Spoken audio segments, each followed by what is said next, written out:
Hey guys, welcome back to today's video. Today is Thursday, April 2nd, 2020. So, funny story, last night I broke my computer and it is definitely beyond repair in terms of the screen. Right now I have my MacBook Air played to a TV screen, so I don't know what that's going to do to the quality of this video.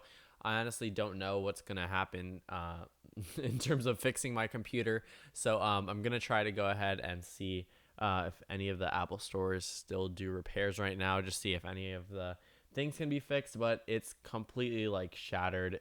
I didn't drop it. It was like weird. I pressed down too hard in the corner of the screen and the entire thing shattered. But luckily I memorized where the AirPlay button was, and now I'm pretty much hooked up using a regular keyboard and mouse with my computer to the side. But that shouldn't stop me from creating videos for you guys. So today we're going to be discussing the, 2020 governor elections. And these should be pretty interesting, to be completely honest. There aren't that many competitive races, probably a handful. There aren't that many races in total, only 11. They're usually during midterm years. But still, they still will end up determining the balance of power of the National Governors Association. It's not too important. It's not exactly too similar to the Senate or House Representatives in the sense that they aren't exactly a ruling body. But as we've seen with the COVID-19 outbreak, governors definitely matter and matter very much. So let's talk about the political landscape that we're looking at. We're talking about traditionally Republican states with the exception of four, traditionally Democratic states. Those states are Delaware, New Hampshire, Vermont, and Washington. But the interesting thing is, only two out of those four are actually projected to go to the Democrats by political pundits. New Hampshire and Vermont have Republican incumbents, surprisingly, and they were actually reelected back in 2018. They have 2-year terms, whereas the rest of the governors, besides some states, have 4-year terms.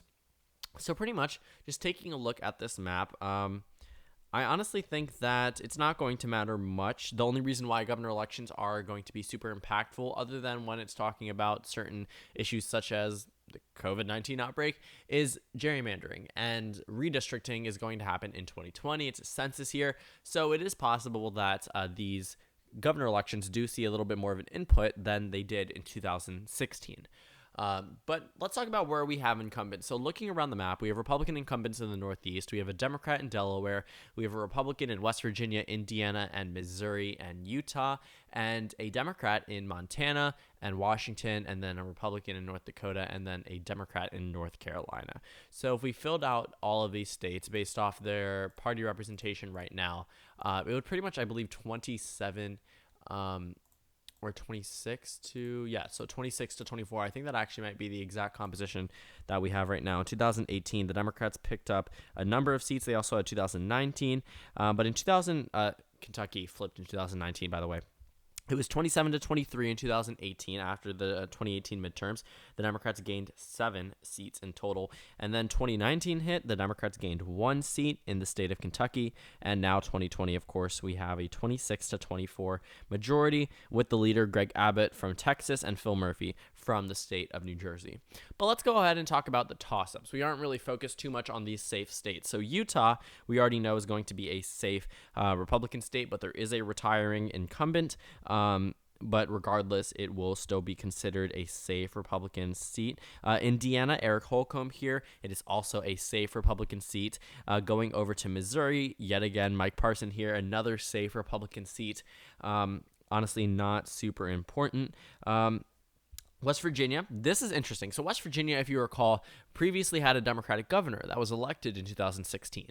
Unfortunately for the Democratic Party, he switched political parties. He held a rally with Donald Trump, I believe late 2017 or early 2017, sometime around then, and switched political parties. There was a whole discussion as to whether or not this would end his campaign for re-election because they elected a Democrat and got a Republican. But then again, it is West Virginia. This is rated safe Republican, and I honestly completely agree with that rating. West Virginia remains in the Republican column by a safe margin. As for the Democratic states, that would be considered North Dakota is also a safe state too. They have Doug Burgum. But as for the other states that are considered toss-ups, let's go ahead and characterize them. So Montana is definitely a toss-up seat. North Carolina, definitely. And I would also characterize Vermont and New Hampshire. Washington and Delaware are safe Democratic seats.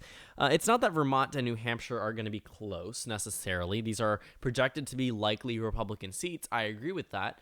But it is interesting that there are Republican governors from both of these seats. And honestly, they aren't facing the most opposition.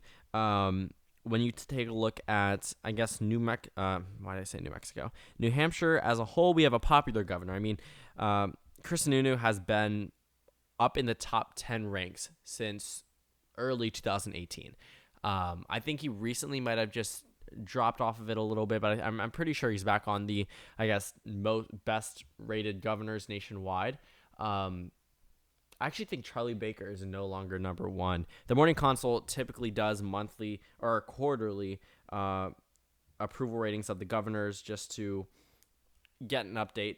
My governor, Larry Hogan, a Republican in Maryland, is pretty well approved of. So yeah, it's number one, Mark Gordon from Wyoming, Larry Hogan from Maryland, and then Charlie Baker, and now Phil Scott and Chris Sununu. So that's why I agree with these being likely Republican seats, despite them being insanely popular. The Republican Party is not exactly a favorite in either of those two states for the 2020 election. Even though New Hampshire is a toss-up, it is not favored for President Trump. It's actually more so favored towards the Democratic Party.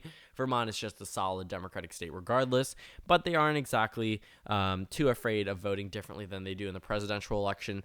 For as long of a time that Bernie Sanders has been in the Senate and House of Representatives from Vermont, he's been a registered independent. So they've been re-electing an independent despite voting for a Democrat on the nationwide level right after 1992. So those two governors are pretty safe, and honestly, it's not exactly going to be, this whole election won't be putting them at a worse position than before. But let's go ahead and take a look at the more important races, I guess you could say, Montana and North Carolina. So Roy Cooper is a Democrat from North Carolina. He won this seat in 2016 despite Donald Trump carrying it in the presidential election.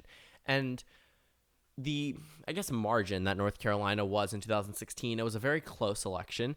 The Republican essentially refused to concede for a while, but the Democrats ended up carrying North Carolina, and it looks like they're on track to actually carry it yet again. If it is going to be any Democratic margin, it will be a lean Democratic margin. Roy Cooper isn't exactly disapproved of, despite being a Democrat in a Republican state, or traditionally Republican states, a toss-up, and never actually goes Democrat. Last time I went to a Democrat in the presidential election was 2008 by 14,000 votes. But North Carolina could be a Democratic state by a lean margin. I don't think it's going to end up going into the likely margin. It is a possibility if Roy Cooper does have a phenomenal campaigning season, and compared to Hillary Clinton's performance, definitely did in 2016. But at the same time, it's still a Republican state at heart, has a tradition, I guess a traditionally Republican state.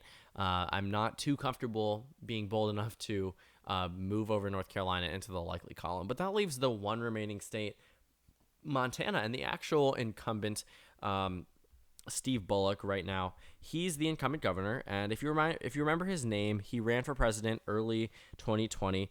I guess decided to drop out very early on. I don't think he made it through a couple of the debates because he didn't make it onto the debate stage. I'm not sure what month he dropped out, but it was way before. Not early 2020. I mean early 2020 primary season.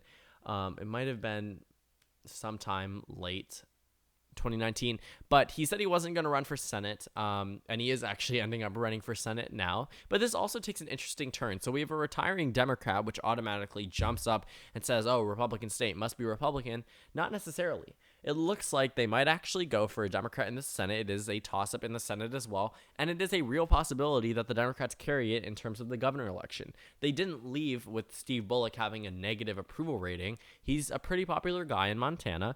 And also, taking a look at the candidates, I'm not too comfortable saying that Republicans are going to have too big of a margin either. They have Greg Gianforte, who is the representative who was elected in the special election back in 2017. It was a close margin. He was infamous for reportedly body slamming a reporter.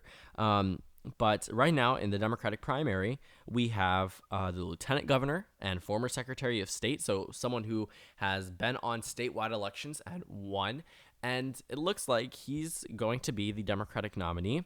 As for the GOP. They have Greg Gianforte. They have the Attorney General of Montana, Tim Fox. But I honestly think it will be Greg Gianforte. He's the incumbent U.S. rep. They have absolutely nothing to lose by nominating him. Other than that, House race is also supposed to be pretty close. It was pretty close in 2018, so it would be really funny if the Democrats carried the House race and the Senate race and the governor's race.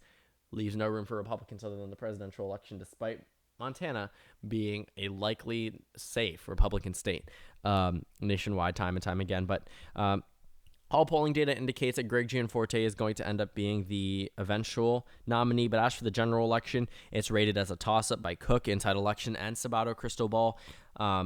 And there's not too much polling data, but I honestly think that this will be a close race.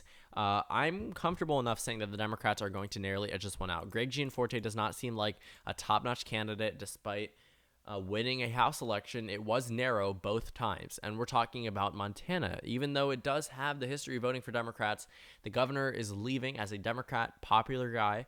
The Senate, he's running for Senate, so he'll have that on his back. And Donald Trump isn't necessarily approved of too heavily in Montana, so it's not like Gianforte is going to be riding on the president's coattails to victory. But if it was to happen, it would be based off Trump's performance and nothing else. If this was a midterm election year, I'd have Montana Gov probably likely at this point. But that pretty much wraps up this video.